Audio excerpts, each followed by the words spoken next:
দিব্যাংগ হোৱাৰ পিছতো জীৱন যুদ্ধত হাৰ নামানি কাৰো ওচৰত সহায় নিবিচাৰি নিজাববীয়াকৈ ই ৰিক্সা চলাই জীৱন নিৰ্বাহ কৰিছিল। লগতে নিজৰ 4জনীয়া পৰিয়ালটোক ভালদৰে পোহপাল দিছে।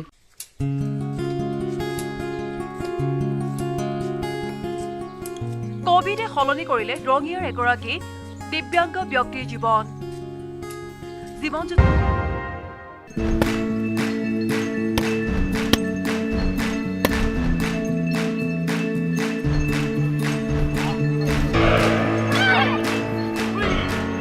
আত্মসুৰক্ষাৰ বাবে গহপুৰ ছয়দুৱাৰ মহাবিদ্যালয়ৰ খেলপথাৰত সমৰ কলা প্ৰশিক্ষণ গ্ৰহণত ব্যস্ত এজাক তৰুণী। অখিল ভাৰতীয় বিদ্যাৰ্থী পৰিষদ বিশ্বনাথ জিলাৰ সহযোগত গহপুৰ শাখাৰ উদ্যোগত 15 দিনীয়াকৈ আয়োজন কৰা হৈছে এই সমৰ কলাৰ প্ৰশিক্ষণ। সম্পূৰ্ণ বিনামূলীয়াকৈ চলা এই সমৰ কলা প্ৰশিক্ষণত অৰ্ধশতাধিক তৰুণীয়ে বৰ্তমানলৈকে অংশগ্ৰহণ কৰিছে। মিছন সাহসী নামেৰে নামাকৰণ কৰা হৈছে তৰুণীসকলক আত্মৰক্ষাৰ বিভিন্ন কৌশলসমূহ শিকাই পৰিপুষ্ট কৰি তোলাই হৈছে অখিল ভাৰতীয় বিদ্যাৰ্থী পৰিষদ গহপুৰ শাখাৰ লক্ষ্য। বৰ্তমান সময়ত যি নাৰীৰ ওপৰত নিৰ্যাতন চলি আছে সেই নিৰ্যাতন ৰোধ কৰিবৰ কাৰণে অখিল ভাৰতীয় বিদ্যাৰ্থী পৰিষদ গহপুৰ শাখাই এই সমৰ কলা প্ৰশিক্ষণ গ্ৰহণ কৰিছোঁ। এই সমৰ কলা প্ৰশিক্ষণ আমাৰ 15 দিনীয়াকৈ কৰা হৈছে আৰু সমৰ কলা প্ৰশিক্ষণৰ আমাৰ আগন্তুক সময়ত আমি কলাবাৰী মহাবিদ্যালয় আৰু বিভিন্ন আমি বিদ্যালয়সমূহত আমি অখিল ভাৰতীয় বিদ্যাৰ্থী পৰিষদৰ পৰা এই সমৰ কলা প্ৰশিক্ষণৰ কেন্দ্ৰ আমি বহুৱাবলৈ চেষ্টা কৰিম। তেওঁলোকৰ এই কলা শিকাৰ ফলত যেটো বৰ্তমান সময়ত দেখে নাৰী নিৰ্যাতন আমি ভাবিছোঁ যে এই বিদ্যা তেওঁলোকে শিকি ল'লে আগন্তুক সময়ত তেওঁলোকে নিজৰ লগতে দেশৰো কিছু সুৰক্ষাৰ কাৰণে কাম হ'ব বুলি আমি ভাবিছোঁ। যিকোনো জটিল পৰিস্থিতিৰ মুখামুখি হ'লে তৰুণীসকলে যাতে অতি সাহসেৰে যুঁজি আত্মৰক্ষা কৰিব পাৰে তাৰ ওপৰত প্ৰশিক্ষণ শিবিৰত প্ৰশিক্ষণ প্ৰদান কৰিছে প্ৰশিক্ষক পিংকু বৰুৱাই। আৰু এনেদৰে ছয়দুৱাৰ মহাবিদ্যালয়ৰ খেলপথাৰত দুগুণ উৎসাহেৰে সমৰ কলাৰ প্ৰশিক্ষণ গ্ৰহণ কৰিছে তৰুণীসকলে। আমাৰ 15 দিনৰ কাৰ্যসূচী তো আমাৰ অখিল ভাৰতীয় বিদ্যাৰ্থী পৰিষদক বহুত বহুত ধন্যবাদ জ্ঞাপন কৰিছোঁ।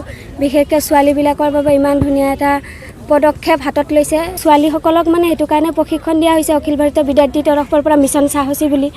তো ছোৱালীবিলাকে শিকক যাতে অন্ততঃ নিজৰ ছেফটিটো ল'ব পাৰিব। গহপুৰৰ পৰা Palash Phukan, news 18 Assam North east.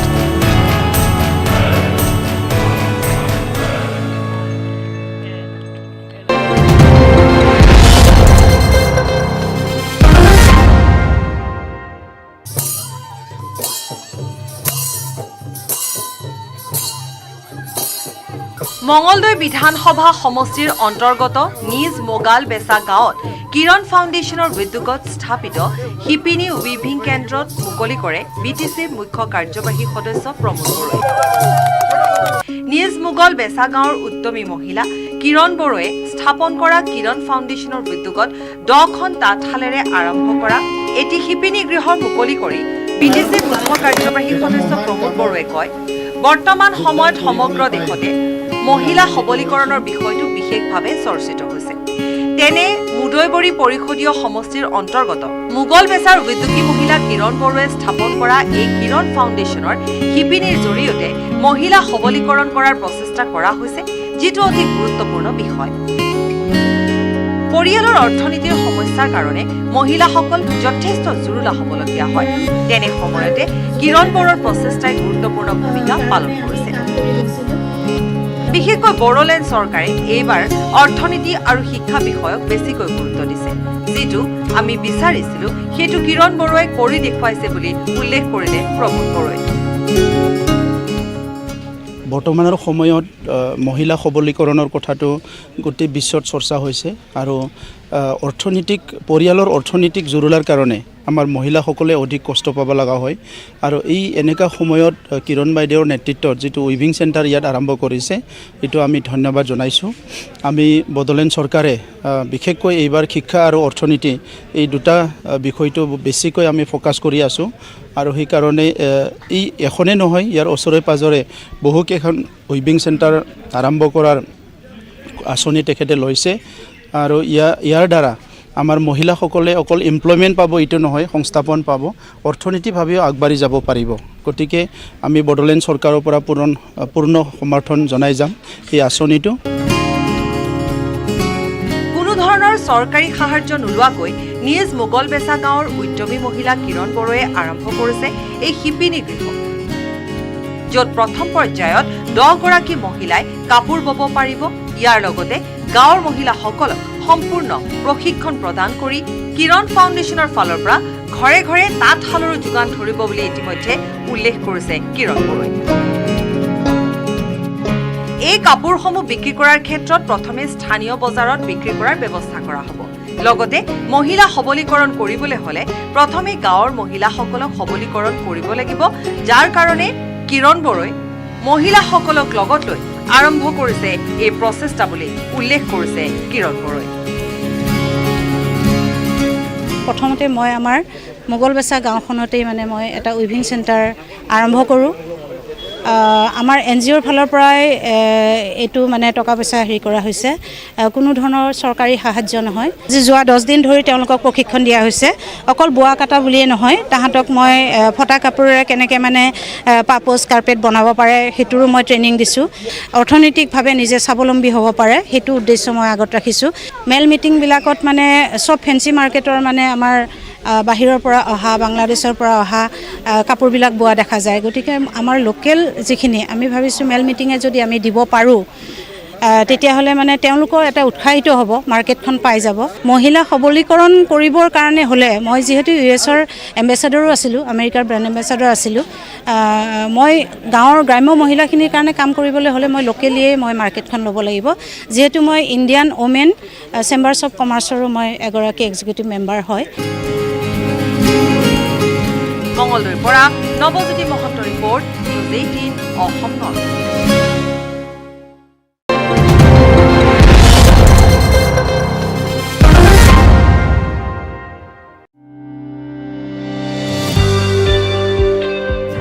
অসমৰ ক্ৰীড়া জগতৰ বাবে এটা ভাল খবৰ।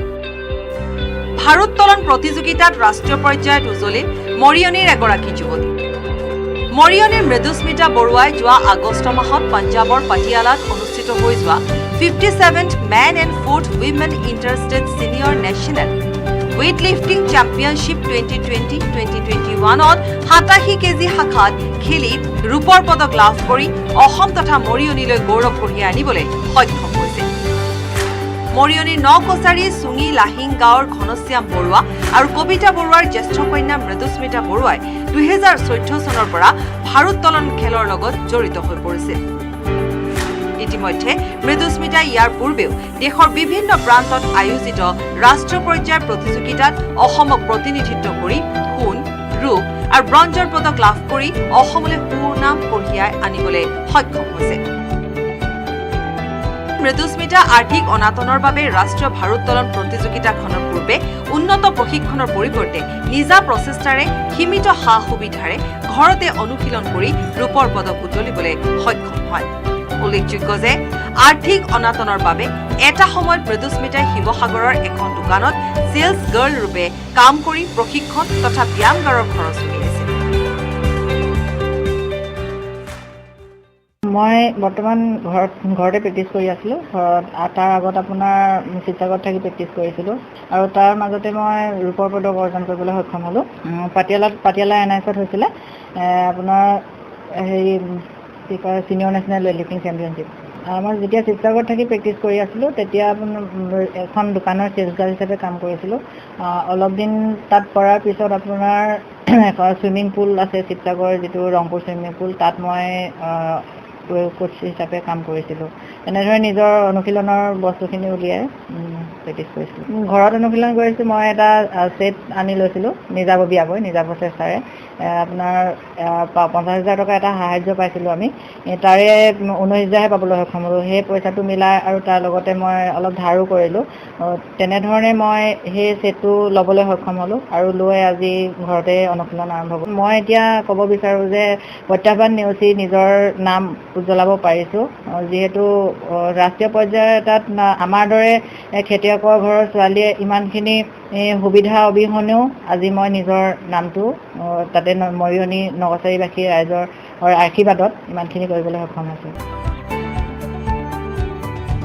যুৱ খেলুৱৈগৰাকীয়ে নিজকে এতিয়া চলিত বৰ্ষৰ ডিচেম্বৰত অনুষ্ঠিত হ'বলগীয়া ৰাষ্ট্ৰীয় ভাৰোত্তোলন প্ৰতিযোগিতা আৰু 2022 চনত কমনৱেলথ গেমছৰ বাবে প্ৰস্তুতি চলাই থকা বুলি উল্লেখ কৰে। আনহাতে স্নাতক ডিগ্ৰী সমাপ্ত কৰা মৃদুস্মিতাই চৰকাৰক এটা স্থায়ী সংস্থাপনৰ ব্যৱস্থা কৰি দিলে অনাগত দিনত অসম তথা দেশলৈ গৌৰৱ কঢ়িয়াই আনিবলৈ সক্ষম হ'ব বুলিও প্ৰকাশ কৰে। মৰিয়নিৰ পৰা Jyotiprasad Gogoi report, news 18 Assam North. অখেৰে মুখৰিত হ'ব চাচনি মৌজাৰ ৰাঙলী আৰু কলিয়াপানী পথাৰ। মহামাৰী কভিডে বিধি পথালি নিদিলে 40 লাখ ভকত বৈষ্ণৱে মুখৰিত হ'ব শ্ৰীমন্ত শংকৰদেৱ সংঘৰ 91 সংখ্যক অধিৱেশনস্থলী। অধিৱেশন উপলক্ষে গঠন হ'ল 37জনীয়া এখন উপসমিতি। উত্তৰ পূব ভাৰতৰ সৰ্ববৃহৎ ধৰ্মীয় অনুষ্ঠান শ্ৰীমন্ত শংকৰদেৱ সংঘৰ 91 সংখ্যক বাৰ্ষিক অধিৱেশনখনি 2022 চনৰ ফেব্ৰুৱাৰী মাহৰ প্ৰথম সপ্তাহত তিনিদিনীয়া বৰ্ণাঢ্য কাৰ্যসূচীৰে নাহৰকটীয়া বিধানসভা সমষ্টিৰ অন্তৰ্গত চাচনি মৌজাৰ ৰাঙলী পথাৰ আৰু কলিয়াপানী পথাৰত অনুষ্ঠিত হ'ব। ডিব্ৰুগড় জিলাৰ আতিথ্যত আৰু নাহৰকটীয়াবাসী ৰাইজৰ সহযোগত অনুষ্ঠিত হ'বলগীয়া এই অধিৱেশনখন সুচাৰুৰূপে পৰিচালনা কৰিবলৈ নাহৰকটীয়া ৰঙালী ৰূপালী মঞ্চত দেওবাৰে অনুষ্ঠিত হয় আদৰণি সমিতি গঠনৰ এখন ৰাজহুৱা সভা। শংকৰদেৱ সংঘৰ পদাধিকাৰ তথা শংকৰদেৱ বিশ্ববিদ্যালয়ৰ আচাৰ্য কমলাকান্ত গগৈ সভাপতিত্বত অনুষ্ঠিত হোৱা মুকলি সভাখনত জিলাখনৰ কেইবাগৰাকী গণ্যমান্য ব্যক্তি বিশিষ্ট অতিথি হিচাপে উপস্থিত থাকি অধিৱেশনখনি সাফল্যমণ্ডিত কৰি তুলিবলৈ সকলোকে আহ্বান জনায়। বিশিষ্ট ব্যক্তিসকলে ভাষণ প্ৰদান কৰাৰ পাছত 91 সংখ্যক বাৰ্ষিক অধিৱেশনখনিৰ বাবে এখন শক্তিশালী উদযাপন সমিতি গঠন কৰা হয়। অধিৱেশন ভাগ 91 সংখ্যক অধিৱেশন আমাৰ ডিব্ৰুগড় জিলা শাখাত অনুষ্ঠিত হ'ব বুলি মূল কাৰ্যনিৰ্বাহকে সিদ্ধান্ত গ্ৰহণ কৰিছে আৰু ইতিমধ্যে আদৰণি সমিতি গঠন হৈছে আজি। আৰু এনেকুৱা এটা মহান অনুষ্ঠানৰ যি গুৰু দায়িত্ব, আচলতে সভাপতিৰ দৰে গুৰু দায়িত্বটো আমি আচলতে অনভিজ্ঞ, তথাপি ভকতসকলৰ সকলো প্ৰকাৰৰ গঠনমূলক দিহা পৰামৰ্শ সহায় সহযোগ কামনা কৰি আমি কামত আগবাঢ়ি যাম বুলি আশা কৰিছোঁ।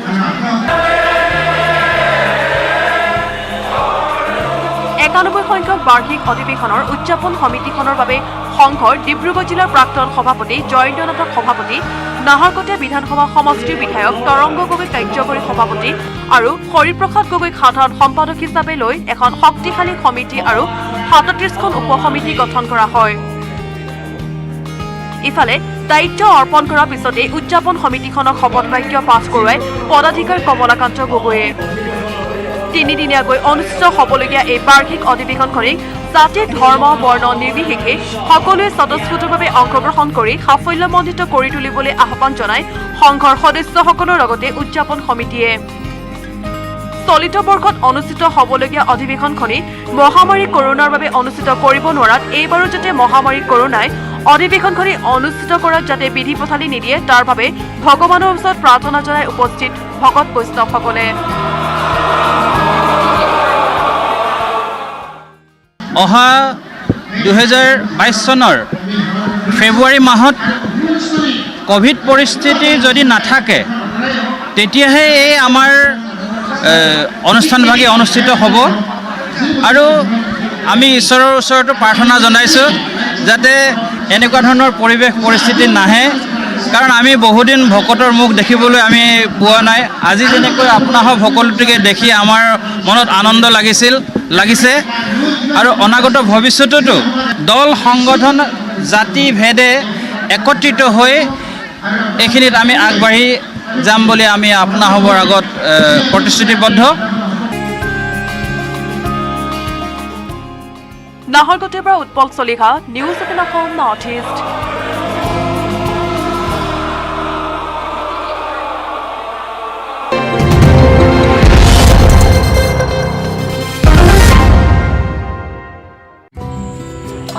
কথাই অপৰাধ। অসমৰ নাট্য আন্দোলনৰ অন্যতম কাণ্ডাৰী ব্ৰজনাথ শৰ্মাৰ মৃত্যু দিৱসৰ সৈতে সংগতি ৰাখি নলবাৰী জিলাৰ ককৈত অনুষ্ঠিত হ'ল মঞ্চ দিৱস। উল্লেখ্য যে অঞ্চলটোৰ একাংশ সচেতন লোকে গঢ় দিয়া সামাজিক মাধ্যম গোট এটাৰ জৰিয়তে অনুষ্ঠিত কৰা এই অনুষ্ঠানৰ সৈতে সংগতি ৰাখি আয়োজন কৰা হৈছিল একক অভিনয় প্ৰতিযোগিতা। অনলাইন যোগে অনুষ্ঠিত কৰা এই প্ৰতিযোগিতাত ৰাজ্যৰ বিভিন্ন প্ৰান্তৰ প্ৰতিযোগীয়ে অংশগ্ৰহণ কৰে। দেওবাৰে ককয়া সুৰভি সংঘৰ প্ৰাংগণত অনুষ্ঠিত এই ব্যতিক্ৰমী অনুষ্ঠানত অসমৰ অপেচাদাৰী নাট্য ক্ষেত্ৰখনৰ জ্যেষ্ঠ নাট্যকৰ্মী তথা নাট্যকাৰ বিনোদ ভাগৱতীৰ উস্তাদৰ শেষ ৰাতি আৰু বিশ্ববিখ্যাত নাট্যকাৰ ক্ৰিষ্টোফাৰ মালৰ ডক্টৰ ফ্ৰষ্টাছৰ অসমীয়া অনুবাদ আৰু উস্তাদৰ শেষ ৰাতিৰ নামৰ দুখন নাট্যপুথিও উন্মোচন কৰা হয়। বিশিষ্ট সাহিত্যিক দেৱব্ৰত দাস আৰু নাট্যকাৰ জিতেন শৰ্মাই উন্মোচন কৰে কিতাপ দুখন। সামাজিক মাধ্যমৰ সম্পাদক অসীম ডেকা আৰু সভাপতি অলকেশ ঠাকুৰীয়াসহ সামাজিক মাধ্যম গোটটোৰ সদস্যসকলে সম্পূৰ্ণ ক'ভিড প্ৰট'কল মানি আয়োজন কৰা এই অনুষ্ঠানতে একক অভিনয় প্ৰতিযোগিতা পুৰস্কাৰ প্ৰাপ্তসকলকো বঁটা প্ৰদান কৰা হয়। বঁটা প্ৰদান কৰে অভিনেতা জয়ন্ত দাসে। অসমৰ অভিনয় ক্ষেত্ৰখনৰ মুকুটবিহীন ব্ৰজনাথ শৰ্মাৰ সোঁৱৰণত আয়োজন কৰা এই অনুষ্ঠানতে শৰ্মাৰ মৃত্যুৰ দিনটোক মঞ্চ দিৱস হিচাপে ঘোষণা কৰিবলৈ ৰাজ্য চৰকাৰক দাবী জনোৱা হয়। প্ৰসংগক্ৰমে উল্লেখ কৰিব পাৰি যে কোভিডকালীন অসমত শিক্ষাৰ্থী শিশুসকলৰ মানসিক বিকাশৰ কথালৈ লক্ষ্য ৰাখি মোৰ আপোন গাঁও ককয়া নামৰ সামাজিক মাধ্যম গোটটোৱে সময়ে সময়ে বিভিন্ন প্ৰতিযোগিতা অনুষ্ঠিত কৰি আহিছে। Bureau report, news 18 Assam North east. निर्माण पावर स्वैग चल शुरू हो जा माय टन कर दे सब कुछ ऑन ट्रैक स्ट्रांग है माय टन फ्लेक्सिबल माय टन बड़ा समझदार निर्माणर मानदंड माय टन